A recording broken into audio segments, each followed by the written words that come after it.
செவ்வாய்க்கிழமை ஞானத்திற்கான ஜெபம். இன்றைய இறை வார்த்தை: உங்களில் ஒருவனுக்கு ஞானம் குறைவாயிருந்தால் தேவனிடத்தில் கேட்கட்டும். இறைவன் கேட்பவர்களுக்கு ஞானத்தை தாராளமாக அளிக்கிறார்.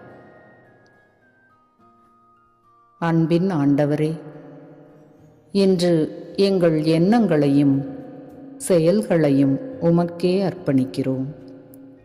சரியான முடிவுகளை எடுக்க எங்களுக்கு தேவையான ஞானத்தை தந்தருளும்.